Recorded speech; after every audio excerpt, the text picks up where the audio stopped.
Assalamualaikum warahmatullahi wabarakatuh. Nama saya Inas Alfadelila dari kelompok 5.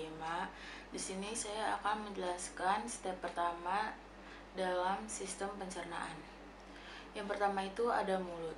Bisa dikatakan mulut adalah pintu gerbang dari sistem pencernaan makanan karena menjadi pintu utama ketika makanan masuk. Di mulut terdapat 32 gigi, yaitu gigi seri, gigi taring, dan gigi geraham. Gigi seri berfungsi untuk memotong makanan, gigi taring berfungsi untuk merobek makanan, dan gigi geraham untuk melunakkan makanan. Mulut dibantu oleh lidah untuk mengarahkan makanan agar dapat digigit oleh gigi dan mendorongnya untuk ditelan. Saya Indah yang Amalia dari kelompok 5. Selanjutnya adalah kerongkongan. Kerongkongan memiliki fungsi antara lain untuk menelan makanan, mencegah benda asing masuk ke dalam perut, menghasilkan gerak peristaltik, dan mencegah laju cairan dari perut. Kerongkongan atau yang biasa kita sebut dengan esophagus berperan dalam mengantarkan makanan yang sudah ditelan untuk melalui proses selanjutnya dalam lambung. Gerakan kerongkongan yang berkontraksi untuk mendorong makanan ke lambung disebut gerak peristaltik. Di kerongkongan terdapat otot berbentuk longitudinal dan sirkuler yang berfungsi mendorong makanan ke lambung. Assalamualaikum warahmatullahi wabarakatuh. Nama saya Hana Miftinan Akilah dari kelompok 5. Selanjutnya yaitu lambung.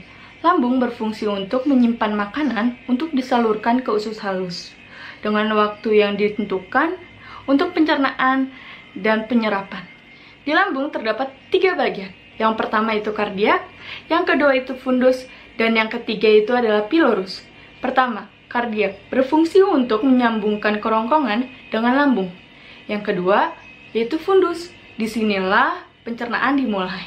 Dan yang ketiga adalah pilorus untuk menyambungkan lambung dengan usus duodenum. Dan di lambung terdapat enzim-enzim.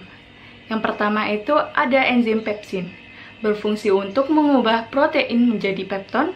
Yang kedua itu ada enzim renin, yang berfungsi untuk mengubah kasionogen menjadi kasein. Dan yang ketiga itu adalah enzim lipase, yang berfungsi untuk mengubah lemak menjadi asam lemak. Dan di lambung terdapat gerakan untuk mencerna, yaitu nama gerakannya adalah gerakan peristaltik. Selanjutnya, makanan akan disalurkan ke usus halus melalui pilorus. Saya Gina Nafisah Minatila dari kelompok 5. Selanjutnya usus halus. Usus halus dibagi menjadi 3 bagian, yaitu 1. Duodenum atau usus 12 jari, jejunum atau usus kosong, dan ileum atau usus penyerapan. Terjadi proses penyerapan sari-sari makanan dibantu oleh enzim-enzim atau getah bening yang dihasilkan oleh beberapa organ seperti kantung empedu yang berfungsi menghasilkan cairan empedu yang berguna untuk mencerna lemak. Proses cairan empedu dihasilkan oleh hati lalu masuk ke kantung empedu. Dari kantung empedu masuk ke saluran empedu lalu ke duodenum untuk membantu mencerna lemak. Selanjutnya pankreas yang berfungsi untuk menghasilkan enzim-enzim dan juga hormon insulin. Hormon insulin berperan penting untuk menjaga kadar gula darah. Selanjutnya getah usus berfungsi untuk menghasilkan enzim-enzim, yaitu 1. Enzim sukase berfungsi untuk membantu mempercepat proses pemecahan sukrosa menjadi glukosa dan fruktosa. Selanjutnya enzim maltase berfungsi untuk mempercepat proses pemecahan maltosa menjadi molekul glukosa. Selanjutnya enzim laktosa berfungsi untuk mempercepat proses pemecahan laktosa menjadi glukosa dan galaktosa. Selanjutnya ada enzim peptidase berfungsi untuk mempercepat proses pemecahan polipeptida menjadi asam amino. Terima kasih. Selanjutnya adalah usus besar. Usus besar terletak dari ileum sampai ileum, panjangnya 1,5 meter dan diameternya 6,5 cm. Ileum dengan usus besar dihubungkan oleh katup ileosekal, di mana fungsinya untuk mengalirkan material dari usus halus ke usus besar dan mencegah backflow dari kolon ke ileum, di mana dipengaruhi oleh inervasi dan simpatik sekum. Usus besar dibagi menjadi 4 regio. Yang pertama, sekum, yang kedua, kolon, yang ketiga, rektum, dan yang keempat, anal kanal. Kolon dibagi lagi menjadi 4. Yang pertama ada ascending colon, yang kedua ada transverse colon, yang ketiga ada descending colon, yang keempat ada sigmoid colon. Fungsi usus besar. Yang pertama, absorpsi air dan elektrolit kimus. Yang kedua, produksi feses untuk bagian proximal kolon. Dan yang ketiga, penyimpanan feses bagian distal kolon. Usus besar juga memproduksi mukus, tetapi tidak mengandung enzim pencernaan. Sejumlah bakteri dalam kolon mampu mencerna sejumlah kecil selulosa dan memproduksi sedikit kalori nutrien bagi tubuh dalam setiap hari. Bakteri juga memproduksi vitamin K, riboflavin, dan tiamin, dan berbagai gas. Saya Muhammad Nuril Aiman Asari dari kelompok 5. Di sini saya akan menjelaskan tentang penyakit diare. Diare merupakan kondisi manusia di mana tidak normalnya pembuangan feses yang ditandai dengan perubahan volume dan keenceran feses serta frekuensi buang air besar lebih dari 3 kali sehari. Diare merupakan gejala umum bagi banyak penyakit usus, termasuk yang disebabkan oleh infeksi, peradangan usus iskemik, malabsorpsi, dan defisiensi nutrisi. Diare dapat diklasifikasikan menjadi 4 kategori utama. Pertama, diare sekretori. Kedua, diare osmotik. Ketiga, diare malabsorptif. Keempat, diare eksudatif. Perkenalkan, saya Mardan Zaki Multazam dari kelompok 5. Jadi, diare diklasifikasikan menjadi beberapa bagian. Beberapa di antaranya adalah diare akut dan diare kronik. Menurut buku ilmu penyakit dalam, diare akut yaitu diare yang berlangsung kurang dari 15 hari. Sedangkan menurut World Gastroenterology Organization, diare akut didefinisikan sebagai pasasi tinja yang cair atau lembek dengan jumlah lebih banyak dari normal, berlangsung kurang lebih 14 hari.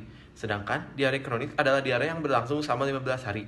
Sebenarnya, pakar di dunia telah mengajukan beberapa kriteria mengenai batasan kronik pada kasus diare tersebut. Ada yang 15 hari, 3 minggu, 1 bulan, dan 3 bulan. Tetapi di Indonesia dipilih waktu lebih dari 15 hari agar dokter tidak lengah dan dapat lebih cepat menginvestigasi penyebab diare. Assalamualaikum warahmatullahi wabarakatuh. Perkenalkan, nama saya Muhammad Ismandika Alfa dari kelompok 5 Prodi Kedokteran. Di sini saya akan mencoba menjelaskan 2 macam penyakit diare, yaitu diare eksudatif dan diare paradoksial. Diare eksudatif ini dikatakan terjadi kepada Anda jika feses Anda mengandung nanah dan juga darah. Diare eksudatif atau eksudatif diare biasanya terkait dengan radang usus besar seperti penyakit Crohn atau colitis ulceratif. Jenis diare ini juga dapat dipicu oleh infeksi bakteri yang disebabkan E. coli dan Clostridium difficile. Yang kedua adalah diare paradoksial. Diare paradoksial ini terjadi kepada Anda ketika Anda sulit membuang air besar. Meskipun begitu, penderita tetap bisa membuang air besar dan mengeluarkan tinja, tapi bersifat encer serta juga diimbangi dengan keluhan sembelit. Oke, mungkin sekian 2 pemaparan diare paradoksial dan eksudatif. Terima kasih. Selanjutnya, diare inflamatorik.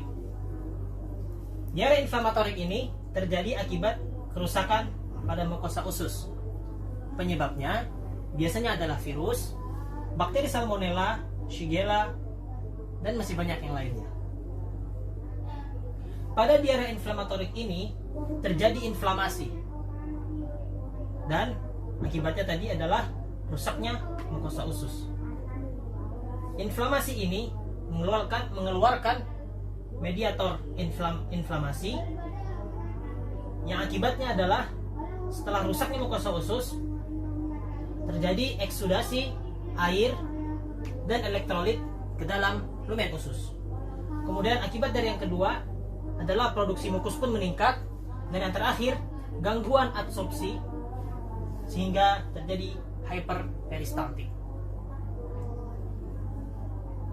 Tanda dari diare inflamatorik ini biasanya ada sel darah putih pada feses. Dan tanda yang dapat diamati secara langsung itu biasanya pada feses terdapat darah, lendir, dan lain-lainnya. Sedangkan gejala yang dapat diamati itu tenesmus, nyeri, dan demam. Selanjutnya pencegahan. untuk mencegah kita semua dari terkena penyakit diare yang sudah disebutkan oleh saya dan teman-teman tadi, itu yang pertama adalah menggunakan air bersih untuk keperluan kita sehari-hari. Sedangkan yang kedua, itu kita harus membiasakan mencuci tangan menggunakan sabun. Kemudian yang ketiga, selalu mencuci sayur-sayur mayur dan buah-buahan sebelum dikonsumsi. Kemudian yang keempat, membiasakan berperilaku bersih.